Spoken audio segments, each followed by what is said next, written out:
Well, let me begin by thanking all these utility executives for coming in today. I think this is the beginning of a, God willing, a new era in the generation of electricity and fundamentally clean up the environment. And I can't tell you how much I appreciate your being here. I really mean it. And I'm just going to make a few brief comments and then ask a couple questions. Unfortunately, I have to go, not immediately, but before we finish, and I want to apologize ahead of time. But thank you for being here. I'm afraid, as I said, I won't be able to stay, but I wanted to come by to thank the utility sector CEOs for being here, and hear from you at the top. You have some of the most important jobs in America right now, keeping electricity systems running and running reliably. I've spent too much time this last year flying in helicopters over areas of scorched earth that because utilities were down, because it was it really is amazing. More territory is burned to the ground on the West Coast than the entire state of New Jersey in terms of square miles. It's just stunning, absolutely stunning. And I want to thank you for what you're doing to help get the word out about clean energy. And the component, one of the most significant component of my Build Back Better plan. And thank you for coming to speak on its behalf. It's about building the clean energy future, and we're seeing incredible enthusiasm and support for the effort, not just from you all, but around the country. I mean, there's a real, people are, I guess when things got really bad and made people realize, my Lord, this is real. This is real, this climate change. And it's about building that future, that clean energy future. And how many major announcements have we seen recently? Ford and GM, for example, building out their electric vehicle production, a total I think, investment of, I think it's almost $18 billion, 11 and 7. And Union Pacific Railroad, I was recently out in Pennsylvania, in Pittsburgh, but to see other parts of what was going on, but the Union Pacific Railroad is buying electric locomotives that are being built in Erie, Pennsylvania. And just yesterday, Tritium announced a new facility in Tennessee that is going to build the electric chargers. They brought in some of them to show us what they're like, and this legislation that's already been passed. There's 500,000 electric chargers on our highways. And it's going to change the dynamic of how, not on how we travel, but the economy along the way as well. Because, at any rate, companies are investing in clean energy futures, and the world is betting on American workers to build it and the American people to buy it. And then we're investing in clean energy as a stronger, more resilient grid, 100% clean electricity by 2035. And that's a major piece of the puzzle and one of the commitments that I made we would try to do. Like the rest of my Build Back Better plan, the clean energy companies of this plan are about lowering prices. That's what this is all about. It's about reducing family energy bills while protecting the grid from extreme weather and making power more reliable. And it's also about jobs. No one knows it better than all of you around this table. The investment is going to support the creation of hundreds of thousands of good-paying jobs all across the country, and how it flows from this, what you're all about to do, or God willing. And it's going to make us more economically competitive while reducing pollution and improving public health and helping us meet the moment on climate change, the most important piece of it, in my view. These investments are about today, and they're also about the future. And we can do it without increasing the deficit or raising taxes on anyone making less than $400,000 a year. And 17 Nobel laureates spontaneously, in economics, spontaneously wrote to me telling me that they believe that this would ease long-term inflation. And so the CEOs know exactly why clean energy future matters. It's an incredible opportunity for our country. And they know how urgent it is to get this done. And they've been key partners throughout this entire process.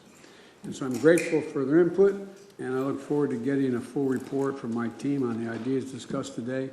But with your permission, I'd like to stick around a little bit and maybe ask a few questions. And again, I can't tell you how back up. 4 years ago, when I was sitting talking about this issue, the question was, no one, you guys aren't going to do this. It's not going to happen. No, I mean, for real. That was the nature of the discussion. But you're here saying you support this, and you're going to try to move if we can get this Build Back Better piece done. And so I'd like to start off with you, Pat. If you may, excuse mind me calling you Pat. I apologize. You can call me Joe. Your PNM operates New Mexico and Texas and powering 800,000 homes and businesses.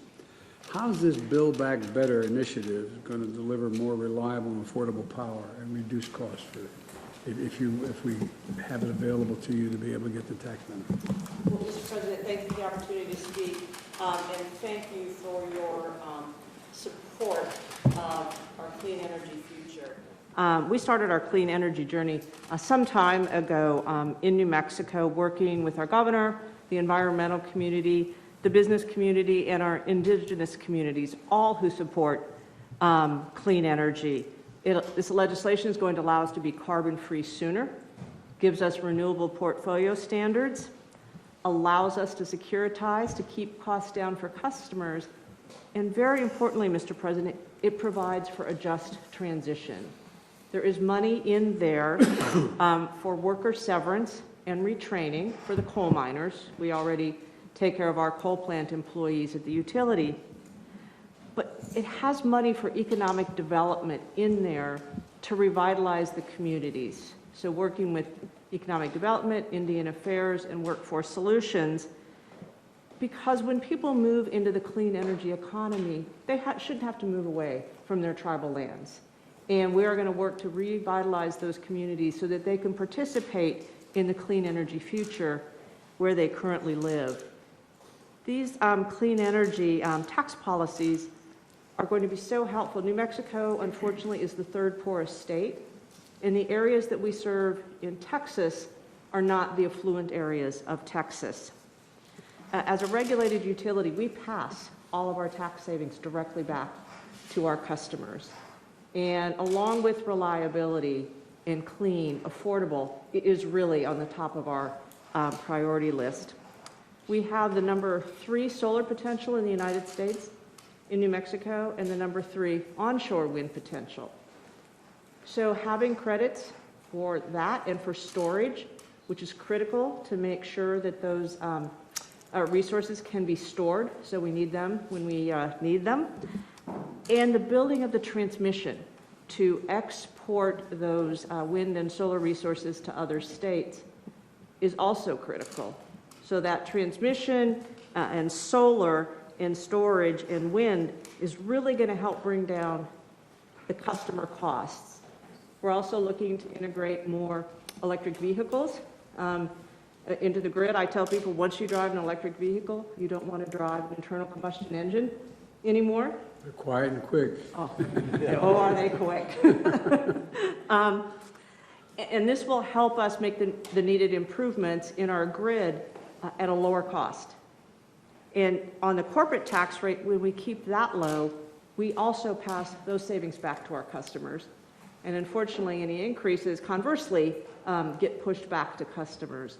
But President Biden, your support of clean energy and the clean energy tax policies will really allow us to accelerate that making energy reliable, affordable, and cleaner sooner. So thank you so much. Well, thank you. One of the things that I spent some time in one of the this is how many years ago now? I guess 3 years ago, in a very large solar site in Nevada. One of the things we were talking about at the time, and I create a hell of a lot of jobs, but it create more jobs if you can actually transmit that solar energy on a line to a destination that is one that it can use it well. My team tells me that there is a capacity to, by further investment in machinery on the site that is going to be able to, through high voltage HVDC tech, move that energy more quickly and lose less of it on the way. Is that right? Absolutely. And tell me how that, I mean, will you be in a better position to be able to, for your solar sites, be able to afford that? With, in fact, you have the tax credits that are moving? The tax credits will make the more sophisticated transmission infrastructure much less expensive. And again, we pass those savings all on to the consumers. And a lot of the solar, and where you site solar fields, is not near what we call load centers or big cities. So you need that transmission. And it is going to be absolutely critical to building our nation's clean energy infrastructure. Well, my wife and I separately spent a little bit of time with those indigenous communities in New Mexico and other places, and it really makes a difference, will make a difference for them in a big way, I think. Absolutely, and you know, especially the Navajo Nation is embracing a clean energy future. They're very thoughtful about how they move away, but they are very much looking forward to developing the solar potential on their lands, and we will be able to export that to other parts of the West that desperately need some more clean energy. Well, as an aside, before I go to you, Nick, I was out in Colorado looking at the experimental efforts going on up there in the mountains. I was stunned, and I'm familiar with wind energy because we tried very hard early on in the last administration I was in to promote that, and we had some blowback because people didn't want to be able to see it and the like. They showed me a blade of a windmill that's 100 yards long. My Lord. I looked at that and thought, holy Lord, I mean, can't fathom. I think some of the press was with me on that trip. It's astounding. But you're at AEP, Nick. You use a variety of traditional fuels to make power, like coal, natural gas, and nuclear. It's good to see you now expanding into wind and solar. Tell me a little bit about the expansion in the renewables, how that's going for you. Is it going to reduce cost to customers? How, if at all, does my initiative on Build Back Better, the over $500 billion we're talking about for the energy side of this, of which, by the way, I think it's about $200 billion in tax credits and another $100 billion for resilience. But talk to me about how you're making your decisions. Well, first of all, Mr. President, pleasure to be with you today to talk about these important issues. And you've actually shed the light on a lot of the infrastructure needs of this country. And certainly the grid is one of those areas that we find, and I grew up as a system operator. 40 years ago, I started as a system operator, running power systems. So for me, your focus on resiliency and reliability of the grid is extremely important. The addition of renewables in place today is having a substantial impact, the ability to save customers money. Matter of fact, we this quarter will be putting in operational the largest wind power project in North America. Is that right? About 1,000 megawatts in Oklahoma. And it's going to save customers about $2.2 billion over the life of the agreement. So certainly it's a huge benefit. And for us, it's really an opportunity to bring these kinds of resources in, lower cost to customers, and be able to move toward that clean energy future. So as we look at that, we've looked at it across our territories, and now we have a plan by 2030 to put over 16,000 megawatts of generation like that in place. So it's really an important opportunity for us. We also partner extensively with Lonnie Stevenson, IBMW, and the unions.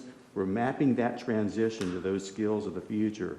And certainly partners like that and partners in the federal government can enable this industry to move much more quickly than we would have otherwise, particularly with the tax provisions, ITCs, investment tax credits, and so forth.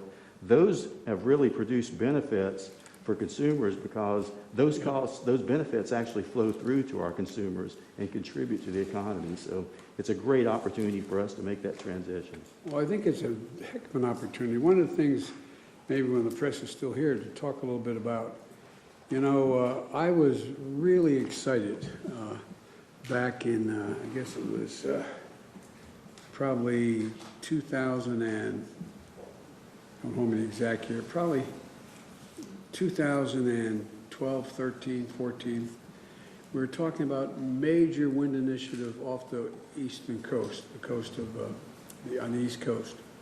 And as I said, there was, an effort to go off the coast of Delaware and off the coast of New Jersey. And I think it was it was able to power, don't hold me to the number, like 800,000 homes in New Jersey. But there was a real blowback when people said, I don't want to see those things. And then remember up in Nantucket area and Nantucket Sound. And tell me about when you say you're going to have this largest, essentially, wind farm in Oklahoma. What is the reception of the community with that? Oh, It's been very, very positive because not only do they see the benefits of the clean energy, but also the job creations, but the benefits for customers are considerable. Where we run into some issues is when there's large-scale transmission, which you mentioned to Pat. We really do need to find ways to scope large transmission to get renewables to the big cities, and that's a process that obviously your administration has been working on as well. And for us, it's important to scope those projects because the savings associated with renewables will actually pay for the transmission. Yeah. So that's a key area for us to be able to continue to grow. All of you, generic question. Are you getting less resistance when you start talking about wind and the windmills? I know they cause cancer. Bad joke. I shouldn't kid about that. I shouldn't have kidded. But all kidding aside, what kind of resistance do you have to, if you're using wind? I can speak to the ARC in Michigan. So we've done a lot of wind in Michigan. We have a pretty good wind regime there. It is what Nick said, that if you get in a community that's highly mixed, there's some benefit and some don't, you'll get resistance. If you're in a community that's more rural, where it becomes part of their economy, their jobs, their income, the reception is quite high. We are actually at a transition point in Michigan where solar has now crossed over and is highly competitive with wind. So I think after a long period of investment in wind, we're now going to see our largest scale investments in solar, and the reception to solar has been very high. It's a great addition to the tax base, billions of dollars of construction that plays out, and then the permanent jobs that follow. So we expect that to be a well-received renewable resource in the state. I spent a fair amount of time prior to the campaigning, and since then, with some of the really entrepreneurial geniuses out in Silicon Valley.